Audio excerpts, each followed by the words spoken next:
a gente vê que esta crítica, ela vem não por causa dos sinceros, mas por causa dos que não são sinceros no meio do povo de Deus.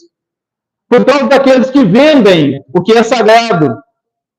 Por causa daqueles que fazem comércio das coisas de Deus. Eu já ouvi casos de pessoas que vendem oração. Em Belo Horizonte tem pessoas que cobram R$ 50 para expulsar um demônio, se for legião é um pouco mais caro. Casos de pessoas que cobram por revelação. Casos de pessoas que cobram por profecia. Se você ofertar aí, dá um valor, eu vou revelar e vou profetizar na sua vida. E muito mais, não só isso, porque tem as pessoas que vendem a fé em busca de dinheiro, mas não existe só esse grupo, o grupo dos que querem fazer riqueza com a fé. Existe também o grupo dos que querem fazer fama através da fé. O grupo dos que querem alavancar o seu próprio nome, a sua própria grandeza. Então, estes são muito perigosos para o povo de Deus, porque eles têm um interesse por trás do que fazem, e o interesse não é render glórias a Deus. O interesse não é louvar o nome do Senhor, não é ver vidas se convertendo. O interesse não é ver alguém que está atolado na lamaçal do pecado sendo resgatado, mas é o interesse próprio, um interesse individual, particular, que está no coração, que muitas vezes só Deus conhece. Então, a gente percebe aí, convenhamos, que Deus não condena só os que vendem, porque na internet critica os que vendem. Deus não condena só os que vendem. Deus condena os que vendem, porque Jesus expulsou os que vendem, mas Jesus também condena os que compram. Por quê? Tem pessoas que falam assim, mas coitadinho, é um coitadinho que está sendo enganado, é uma coitadinha que está sendo enganada, está enganado. O povo muitas vezes tem aquilo que eles merecem. Eu tive um pastor que falou comigo durante muito tempo, falou, Carlos Henrique, o povo gosta de ser enganado. O povo tem prazer em ser enganado, ele só não confessa isso. Por quê? Você vê que quanto mais o tempo passa, mais aumenta o número daqueles que querem comprar um milagre. Que querem pagar pelo milagre, a seu próprio jeito, a sua própria forma, a sua própria maneira. Se for de graça, eles não querem. Se for em troca do amor a Jesus e da caminhada com Jesus, com sinceridade, eles não querem. Eles preferem pagar um valor financeiro do que dar a vida para Cristo.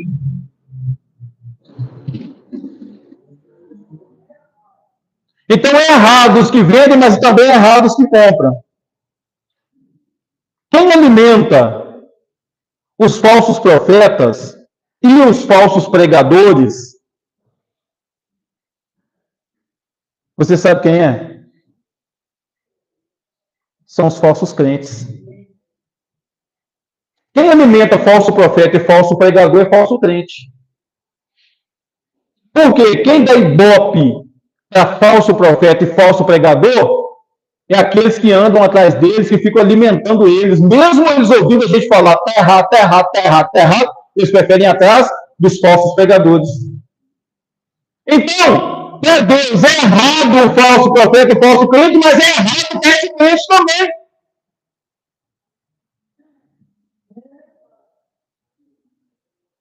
Se um vai ser condenado ao inferno, o outro também vai. Se um é rejeitado por Deus, o outro também é rejeitado por Deus. Oséias no capítulo 4. Oséias no capítulo 4, nos ensina muito, dizendo assim, capítulo 4, versículo 6 e versículo de número 7. Se você quiser acompanhar a leitura, pode acompanhar. Oséias, capítulo 4, versículo 6 e versículo 7. Versículo 6 diz assim: o meu povo foi destruído porque lhe faltou conhecimento. Porque tu rejeitastes o conhecimento, também eu te rejeitarei para que não seja sacerdote diante de mim, visto que se esquecestes da lei do teu Deus, também eu me esquecerei de teus filhos. Versículo 7, como eles se multiplicaram, olha aí, assim contra mim pecaram, eu mudarei a sua honra e vergonha. Isso ensina muito. Isso ensina muito. Deus está falando, olha, como você não se preocupa em ter conhecimento acerca de mim, você rejeita o conhecimento, eu também te rejeito para não ser sacerdote diante de mim. Você se esquece da lei de Deus, assim como você se esquece de mim, eu me esquecerei dos seus filhos. Por quê? Porque os filhos deles não eram ensinados na lei de Deus. E eles iam se multiplicando. E quanto mais nascia filhos para eles, mais eles pecavam contra Deus. Porque os filhos sempre pecam mais. Eles, quanto mais filhos tinha, mais pecado tinha. E Deus falou assim, olha, versículo 7, como eles se multiplicaram, assim contra mim pecaram. Quanto mais se multiplicam, mais pecam contra Deus. Eu mudarei a sua honra e vergonha. Vai falar que isso não é o que acontece nos dias de hoje. Vai falar que isso não é o que acontece nos dias de hoje. Quanto mais igreja tem, não todas, porque Deus tem os seus sinceros na terra. Deus tem aqueles que são fiéis na terra. Deus tem aqueles que não abrem mão de Deus na terra. Mas a verdade seja dita, uma porcentagem grande, quanto mais abre igreja, mais escandaliza o reino de Deus. Quanto mais falam, mais problema causa. Quanto mais eles abrem a boca para falar, mais bagunça tem no reino de Deus. É só abrir a internet. A internet hoje não deixa ninguém ficar enganado. Isso é coisa que eu vejo, mas que você vê também na internet. É tanta pessoa falando em nome de Deus, que ao invés dessa multidão que fala, gerar uma multidão de almas salvas, eles estão gerando uma multidão de condenados. Por quê? Porque eles são falsos e eles criam também falsos crentes. Criam falsos crentes. É impossível um falso pregador criar uma ovelha sadia. Ele vai criar alguém doente como ele. Mateus capítulo 7, capítulo 6, nesse ensino versículo, onde Jesus fala, olha, falando dos sacerdotes da época, dos fariseus, da época, dos escribas, falando que eles atravessavam o mar inteiro para fazer discípulos. E quando faziam discípulos, faziam pessoas mais condenáveis ao inferno e mais tortas do que eles. Porque não basta pregar, tem que pregar a verdade. Não basta querer falar, tem que conhecer o que fala. Não basta passar, tem que ser de Deus. Não basta ir à igreja. A igreja que você vai tem que ser representante de Cristo na terra. A igreja que você vai, ela tem que usar a Bíblia como regra de fé. Ela tem que usar a Bíblia como material de ensino sobre o céu e sobre o inferno. Não pode usar nada extra-bíblico a nível de ensinamento para salvação e condenação de alma. Então, isso é muito forte. É algo duro de se engolir, de se acreditar, de se aceitar. Mas é a verdade. Aí Deus fala, eu mudarei a sua honra e vergonha. Gente, no passado, eu fui para a igreja, comecei a frequentar a igreja, Eu tinha cerca de 8 anos de idade. Com 14 anos, eu ingressei na igreja pentecostal. Com 8 anos, eu fui para uma igreja que eu fui levado pelo meu irmão, guiado, em Belo Horizonte. Eu lembro que no passado, quando alguém profetizava, a gente faltava um pouco esconder. Eu lembro que quando eu tinha 14, 15 anos de idade, vinha pregar um presbítero na igreja que eu congregava. Quando esse presbítero, não sei se ele é vivo ainda, chegava, que ele pegava o microfone, só de me olhar para o lado das pessoas na igreja, as pessoas já tinham tirado o cabelo do braço. A gente falava, lá vem Deus falar alguma coisa. A gente tem vontade, se a gente tivesse feito alguma coisa de errado naquela semana, a gente tem vontade de esconder do presbítero. Porque parece que quando ele chegava, parece que Deus contava tudo para ele. Irmãos, era algo que eu admirava. Inclusive, quando eu entrei na igreja pentecostal, um dos motivos de eu ter entrado é porque uma pessoa estava pregando no altar. Quem está me ouvindo, diga amém. Está comigo? Amém? Quando eu cheguei na igreja, levei uma mocinha comigo. Na verdade, levei duas. Levei duas moças naquele dia, bem no início. Uma delas até mora aqui no Boa Vista ainda, mas eu acho que, não sei se ela está morando aqui ou em São Paulo. E eu era um jovem de 14 anos, né? Imagina meus pensamentos, como é que era. Levei duas mocinhas, antes do culto, eu dou uma volta com elas na praça, pro lado da serraria, lá de cima. E depois de lá fui para a igreja. Cheguei na igreja, essa irmã pegou o microfone, assim que ela pegou o microfone para pregar. E eu não entendia nada de igreja pentecostal, nem de negócio de revelação, nem sabia que isso existia. A irmã falou, o Espírito de Deus está falando comigo, irmãozinho aí, nem sabia meu nome. Deus manda te falar que o olho dele estava sobre você hoje como chama de fogo, tá? Ele viu o que você fez. Sério, gente. Uma hora antes do culto, eu fui para o lado da serraria. Eu olhei, aquele negócio me rubou o cabelo do braço, as pernas, de vontade de correr da igreja. Mas depois que o culto acabou, que eu fui embora para casa, eu assimilei aquilo. E a primeira coisa que eu falei para mim mesmo, eu quero isso para a minha vida. Eu quero ser igual àquela mulher. Porque aquela mulher falou, que Deus falou com ela, e realmente eu. Então, irmãos, eu admirava com uma certa força. Muito. Porque eu convivi com muitas pessoas que, de fato, tinham uma vida de oração intensa. Uma vida de vigilância, não é fora do padrão, dentro do padrão. Quem está fora do padrão é que não vigia. Só que com o passar do tempo, dentro da mesma igreja, levantou-se mais profetas na época. Com o passar do tempo, foi se levantando mais profetas dentro da mesma igreja na época. E eu ouvi essa mulher e peguei uma paixão.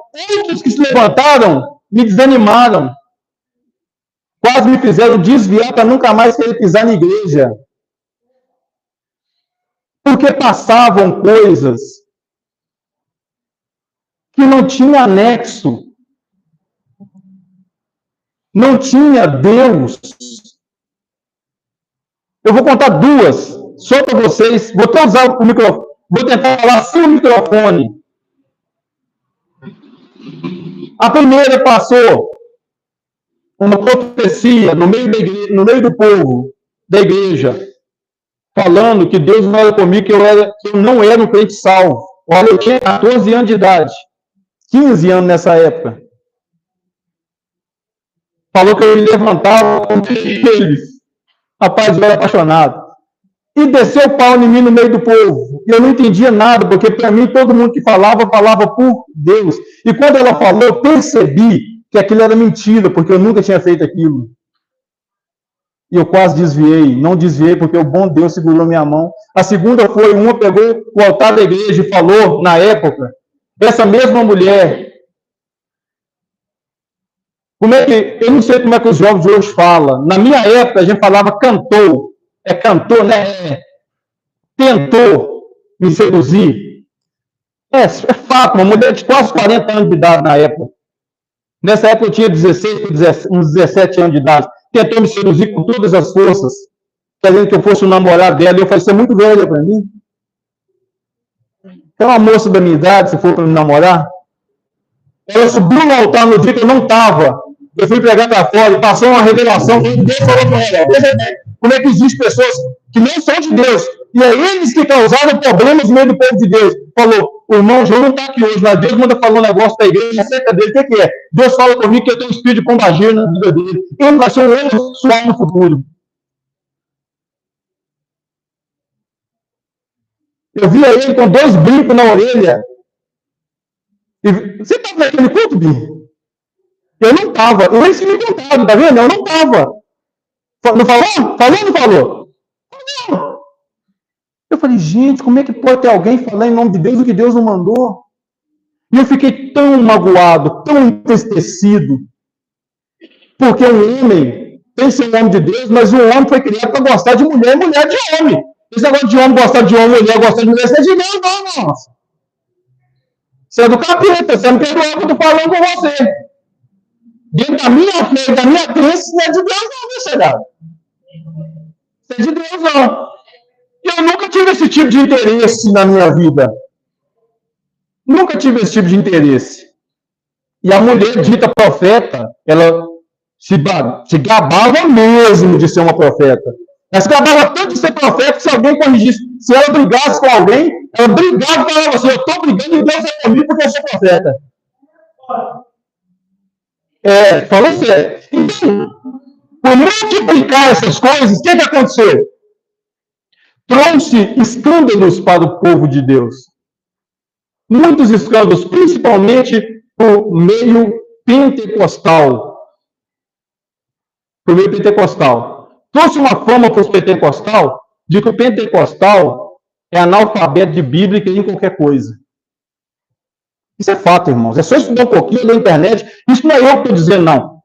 Eu não preciso de passar pano para falar, porque isso é fato o que eu estou falando.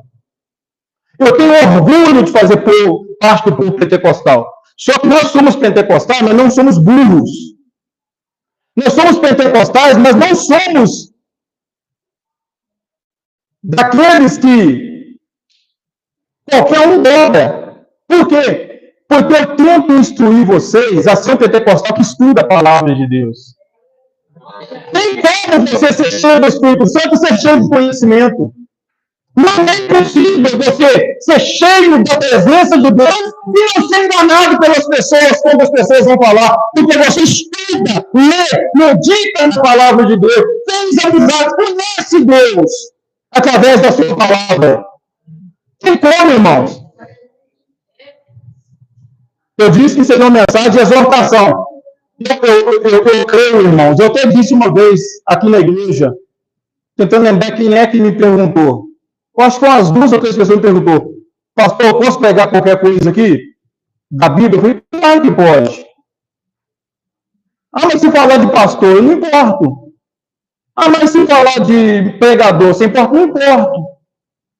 Eu não importo se vai ter coerência bíblica. Se o que todos estão falando tem a ver realmente é Bíblia, é a palavra de Deus. É por isso que eu me importo. Por quê? Porque a palavra de Deus, ela não machuca para mandar para o inferno, ela machuca para levar para o céu. E se doer em mim, irmãos, é porque eu posso melhorar mais. É porque eu tenho algo para melhorar. Então a palavra de Deus, o João Paulo, que é um colega meu, pastor do meu passado, ele pregava Ele sempre falava quando ele ia pregar, ele ficava mexendo a mãozinha dele, tudo que ia falar, fazia esse tamanho e falava assim, porque pé de galinha não mata pintinho. Palavra de Deus não mata crente. Você nunca vai ver a palavra de Deus matando crente. Palavra de Deus, irmãos. É por isso que eu sempre procuro saber. Você está na Bíblia, mas você está entendendo? Você está estudando, você está entendendo o texto, o contexto, para quem é, para que povo foi. Isso tem a ver com a gente hoje, ou não tem a ver com a gente hoje? É para o profeta de Deus, ou para o falso profeta? É para o pregador de Deus, ou para o falso pregador? Então, eu procuro olhar para esse lado. 1 João, capítulo 4, versículo 1, se você quiser abrir a Bíblia, pode abrir. Eu estou tentando adiantar, irmão. Senão não vai dar para me pregar tudo, que o meu interesse não é parar aqui. 1 João, capítulo 4, versículo 1. E tem muitos que pensam que crente que lê Bíblia não é pentecostal, irmãos. Crente que lê Bíblia é pentecostal, sim. É pentecostal, sim. Para mim ser pentecostal, eu não preciso ser analfabeto bíblico. Para mim ser pentecostal cheio do Espírito Santo, eu não preciso ser um completo ignorante, biblicamente falando. Eu estou tentando fazer você, levar você a desejar estudar a palavra de Deus. Porque você tem uma Bíblia na sua mão muito preciosa, que muitas vezes não é valorizada. A Bíblia tem palavras que salvarão a nossa alma.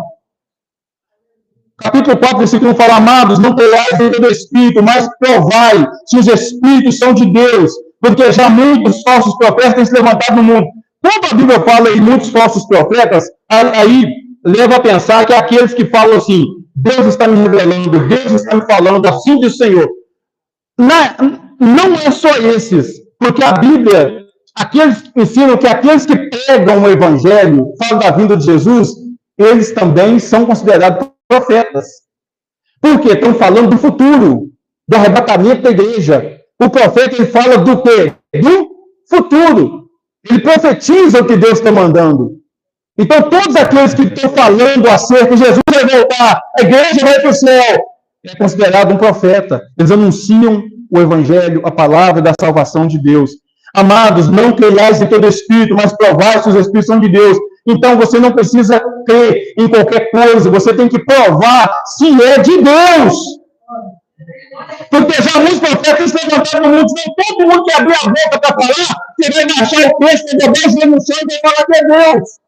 Você precisa provar como? Você tem que provar se a pessoa que está falando em nome de Deus, se ela crê em Jesus, se ela realmente anda com Deus, se a palavra que ela está falando realmente não torce a palavra de Deus.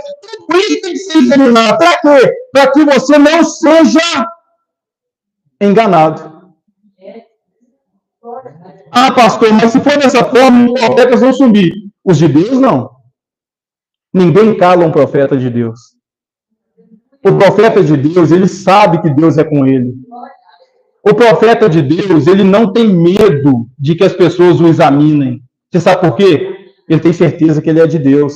Você sabe, quem tem medo de ser examinado, que não gosta de ser examinado, não quer ser examinado, é só o falso profeta. Porque ele sabe que se ele for examinado, ele vai ser achado em falta. E as pessoas vão parar de seguir ele. Então ele não vai querer ser examinado nunca. O de Deus, ele não se importa, você sabe por quê? Porque ele sabe quem ele é. Ele sabe com quem ele anda. Ele sabe em nome de quem ele fala. Ele não se preocupa, porque se examinar a vida dele, você vai desejar seguir a Deus ainda mais. Porque você vai ver que ali tem um profeta, ali tem um pregador sincero, ali tem um ministro sincero, ali tem alguém que realmente fala de Deus, anda com Deus e anda pela Deus, testemunha de Deus na terra. Só os falsos não gostam de ser examinados, irmão. Os verdadeiros não se preocupam com isso. Não tem medo de ser examinado. Eu não me preocupo, eu posso examinar minha vida. Posso examinar minha vida na rua. Posso examinar minha vida no comércio. Posso examinar minha vida em casa. Posso viver minha vida. Não é para eu andar com isso, eu não me preocupo. Porque se eu não com Deus aqui, eu não com Deus em qualquer lugar. Se a testemunha de Deus aqui, mas também tem na rua, testemunha de Deus. Então, profeta de Deus não tem que se preocupar com essas coisas. Quem tem que ter medo de ser examinado, e tem medo, e não gosta, É falso profeta. Falso profeta, se falar que vai examinar, ele se explode. Ele se explode. Você sabe por quê? Porque ele tem medo de você achar algum podre dele. Tem medo de você achar alguma coisa que ele vai ocupar. Então, o profeta de Deus não se preocupa com essas coisas. Glória a Deus. O versículo 17 fala, Jesus disse, não está escrito, a minha casa será chamada por todas as nações por casa de oração? Não é isso que está escrito? Que a casa de Deus seria chamada por todas as nações por casa de oração? Irmãos, oração, no passado, era algo presente na vida de todos os homens de Deus. Todos os homens de Deus.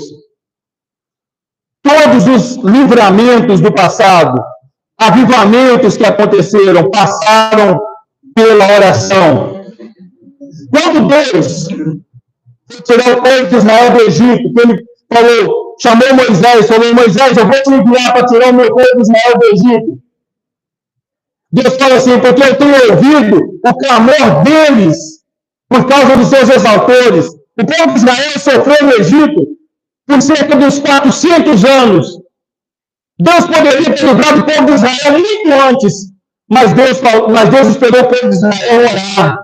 Deus esperou eles buscarem. Oração é importante.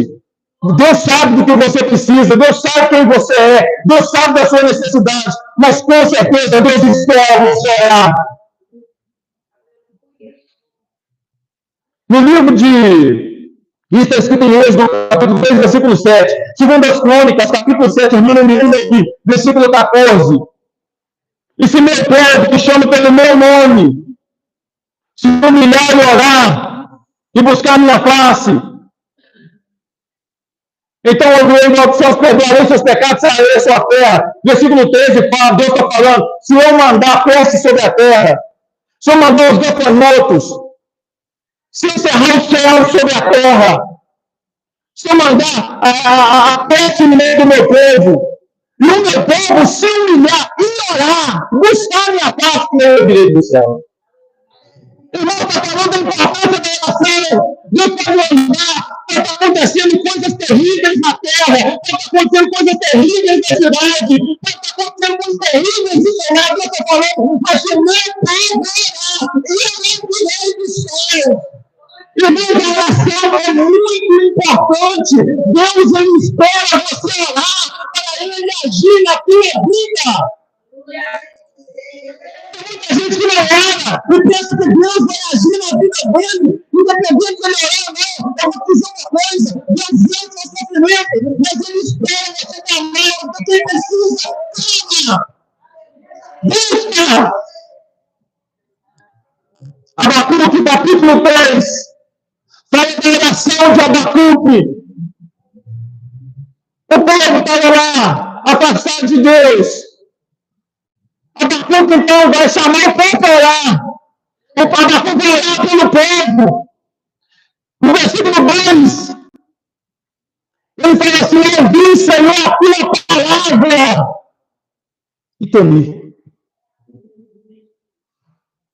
Ouvi, Senhor, a tua palavra. E temi, porque a palavra de Deus, ela tem que provocar algo dentro de nós. A palavra de Deus, ela tem que ser vida. Tem muitas pessoas que não gostam de ouvir a palavra de Deus. Abacuque diz, Senhor, eu ouvi a tua palavra e eu temi. Eu temi. Se você está ouvindo nessa noite a palavra de Deus, está provocando temor em você, está provocando medo em você, está causando preocupação em você, faça como Abacuque que diz, eu ouvi a tua palavra e eu temi, Senhor. Então, Senhor, a vida tem a obra. Irmãos, a palavra de Deus, ela é lançada para te fazer desejar, buscar Deus. Eu não estou pregando aqui, irmão, só para pregar, não. Eu não vim aqui com essa intenção de pregar o vento. A minha intenção é de pregar. E depois de terminar de pregar, você desejar buscar a presença de Deus. Você desejar buscar a face do Todo-Poderoso.